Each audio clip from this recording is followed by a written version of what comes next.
pleased to welcome back our friend Susan Rancourt with Road Races. How are you, Susan? Good, how are you? Good. Thanks so much for joining me. Happy to be back. So, in January, we're talking about establishing running goals for 2018. So, I thought I'd invite you back and just check in with everybody. If you've set those goals, to see where we're at and help you kind of maintain them through 2018. So you're going to help us here today. I kind of broke it down. You have some, and so I tried to set them up into 3 ways we can maintain those running goals for 2018. So, it's been a little bit over a month.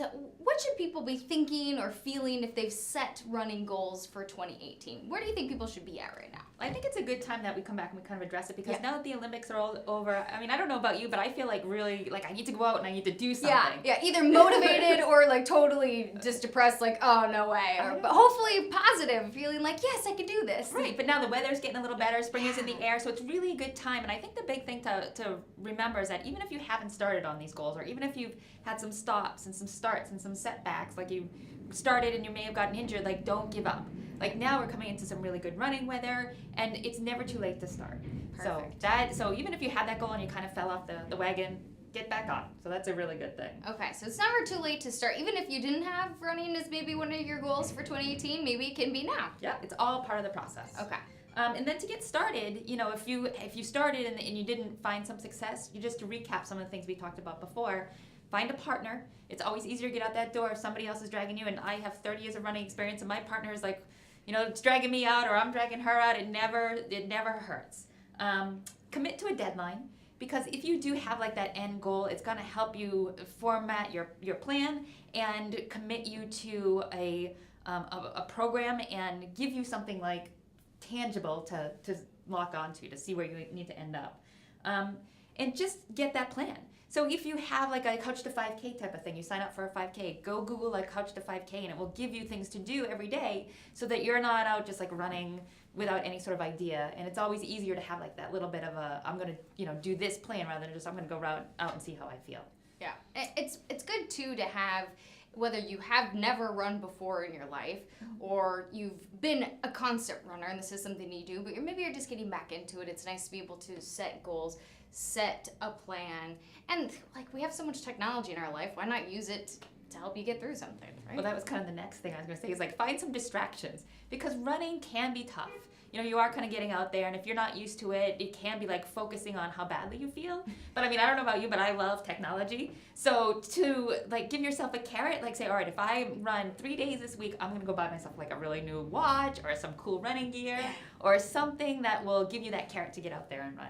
So I guess the point is like find a distraction to get you out the door. Love that. So, and set small goals. Your first week, just run like 1 or 2 days. The next week, run like 3 days. Or like for your first month, say you're just going to run like a total of 6 days. They can be small goals. Just, try and have like a format or a plan that you can check those boxes off. Okay. Yep.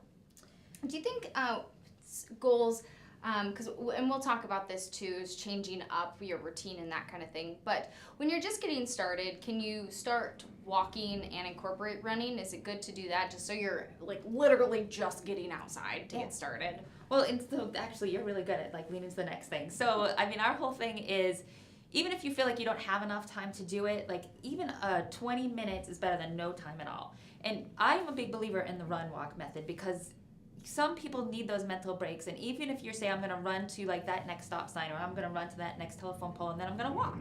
And then each time you do it, kind of stretch that out a little bit longer, but it will help you adapt to your new training plan. It will help you with those small goals, and it will it will help keep the injuries down too, because you're not just going to go out there and do something that you have never done before, but will train your body to get to those longer distances. Yeah. It's probably better conditioning wise too. Yeah. And so some people actually run faster with the run-walk method than if they run the whole time. Oh. So, and we see a lot of that, and particularly like in the marathon. So when we do the marathon here in Providence, there is a part that there's a big steep hill, and it's over by Monroe Dairy, if anybody knows where it is. And so in the marathon, that's mile 22, and everybody's like, oh, that's the worst part. And my advice to them is always, walk up that hill. Like, because you're just going to waste so much more energy, like, trying to run up it. And it's such a short, steep hill. Just run up it. You'll feel better. And then you can go the rest of the way. Yeah, exactly. Yeah. Get your gas back up. And you're just like, all right, now I can go. That's what I know when I've only done one half marathon before. And eventually, I hope someday that I can do a marathon. But I set my goal, my plan was to walk the hills and then run the rest of the way, and walk through the water stations. Yep. So every water station I walked through, and every hill there was, I walked it, and I did that. I accomplished it, and I felt good. Yeah, there's a lot of people that walk either a 5K or a half marathon or even a full marathon, and again, like, their overall time might be faster than if they were to run the whole thing, because they are running the running parts faster than they would have run the whole thing. That makes sense. I'm all for it. I think it's a great idea. Well, but too, then you feel more invigorated and rested and accomplished.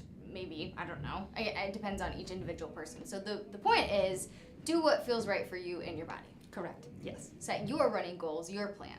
So I think that's important too. And like you said, too, because of injury, because of the weather, because there can be all these factors. So doing what's right for you is super important. And it can help when you're with a buddy or you're using technology, that kind of thing. It's all supposed to be uplifting, not bring you down. Exactly. It's supposed to give you like this great feeling of euphoria. And it goes back to, like, you'll always feel better if you do even that 20 minutes than if you don't do anything at all. So I guarantee you'll feel better if you get yourself out the door. Yes. And 20 minutes may sound like a long time, but it can go by fast. It goes by really fast. Okay. But a lot of running is like fighting that mental battle and figuring out what works for you, whether it's going to be a run-walk thing.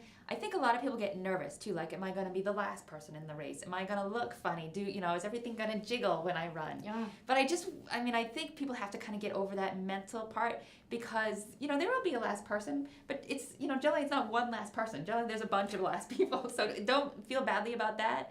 And there's lots of people that get out there and run, and just everybody's out there doing their own thing. You only have to worry about your internal, how you're going to feel, and you will feel better after you run. I guarantee it, promise it. I think it's better whatever's going on, at least you did it rather than that person who didn't do it. Exactly. Right? Yep. So even if you're just out there for 20 minutes, my recommendation is do like a quality type of workout. Okay. So if you're going to go out and you only have 20 minutes, maybe you have been running a little bit, but you only have like this little bit of time, go like do a speed workout or go run some hills. But because you'll actually get a lot of benefit from those types of workouts in a shorter amount of time than if you were just going to go out and run for like a half an hour and 45 minutes. So, and again, it goes back to that mental battle, because if you're going out and you're running a hill, like, I'm going to run up this hill and then I'll walk down it. I'm going to run up, and that's a great workout. It's actually really good for all of you, as you get older and certain muscles. It's a really good strength workout, but it helps with that short distance. Just run up, walk down. Okay. So if you only have a limited amount of time, and there's been a lot of research on that too, like small individual workouts, like HIIT workouts. Mm-hmm. So if you have a short amount of time and you're working on these running goals, maybe if you only have 20 minutes, just pack it all into that 20 minutes. Right. So that's a good term, the HIIT term. Yeah. So what that is a high intensity threshold type of workout. So what that means is you're doing a short distance, but you're raising your heart rate that much more, as opposed to like a aerobic workout or an anaerobic workout, which is, it's all like your heart rate type of level. But you're right, so short distance, HIIT, high threshold, high heart rate, burns a lot of calories. So that can be beneficial. Mm-hmm. Okay, so if we're looking at maybe just getting over that, because it can be so tough, and winter here has been kind of all over the place. It is New England after all. Yes. So if we're looking at just getting over that mental intimidation, what are some good ways we can get over that in winter?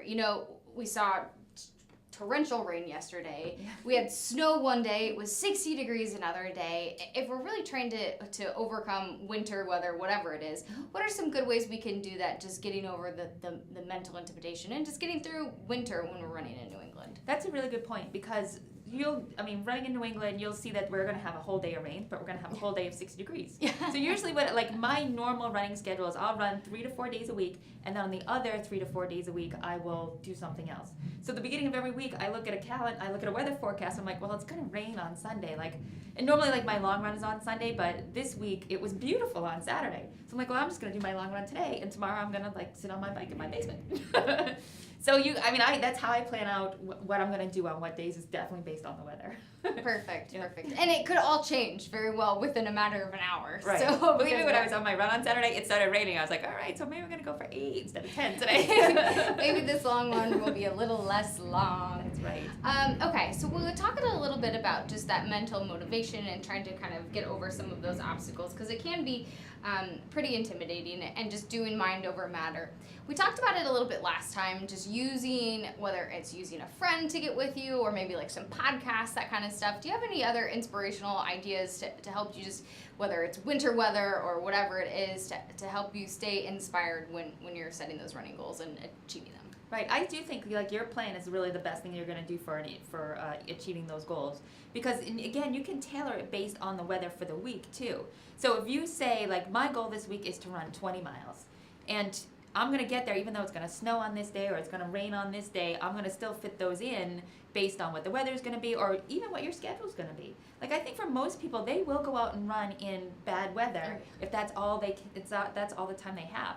And I always feel like if I go out and run in like some really badass weather, that I'm gonna feel like that much more badass afterwards. But you do, like I'll go out and I'll run on a snowstorm, and I'll see so many people out there too, and it's good like mental toughness. And if you're gonna train for a race in particular, those really hard runs are gonna bring you to like those final miles of your road race, because of all that hard training that was either like bad rain or bad snow. And I think the important thing too is just to be safe. Yeah. So when it does snow, like I tend to run on back roads, because then I don't have to worry about like the sidewalks aren't plowed and I have to run down the middle of the road.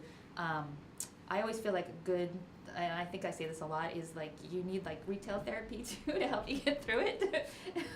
So again, if you really want to like invest in like a really good hat or like a buff or something that's gonna make you want to like not only be warmer, but then you look cool too. Yeah. So that helps you get out there. I would say, I do, and I understand where you're coming from when you're saying this, that getting that mental toughness, it does make me nervous when I do see it, but I have to understand that they know what they're doing, because it is their body. I do get nervous when I see people running on icy streets or snowy streets. It does make me incredibly nervous, because injuries are miserable. Yeah. And so I have to trust that they know what they're doing with their body. Well, there is a really good thing that's out there. It's called the Yak Tracks, and you don't need special shoes for them, and I think they're like $25, and you just kind of put them on your own running sneakers, and they have like springs on them. That's cool. So they help people grip this. They're not like a snowshoe, because they're just on your sneaker, but they help grip the snow and the ice, and I know a lot of people run in those faithfully if the weather's even, because you don't really feel them on bare pavement, but they're amazing for snow and for ice. Okay, so if that's what you're looking to do and you want to be out there training when the weather's a little bit difficult, there are more things, retail therapy, that right. You can get your hands on, yep. So you can prepare. Because yeah, that's the thing. Like, you know, if you're out doing races, you don't know what conditions could be like on that race, so you want to have prepared for them. Correct. Right? Okay. Yep. So let's talk a little bit about maintaining this habit. So you've established your goals, you're working through it, you're overcoming these obstacles, whether they're mental or physical. Mm-hmm. Talk to me a little bit about how we can maintain the habit, because, you know, we're getting through all this, but how do we keep it consistent? How do we keep going throughout the rest of the year? Right. So, I mean, I'm a race director. I'm going to tell you to sign up for a race, right?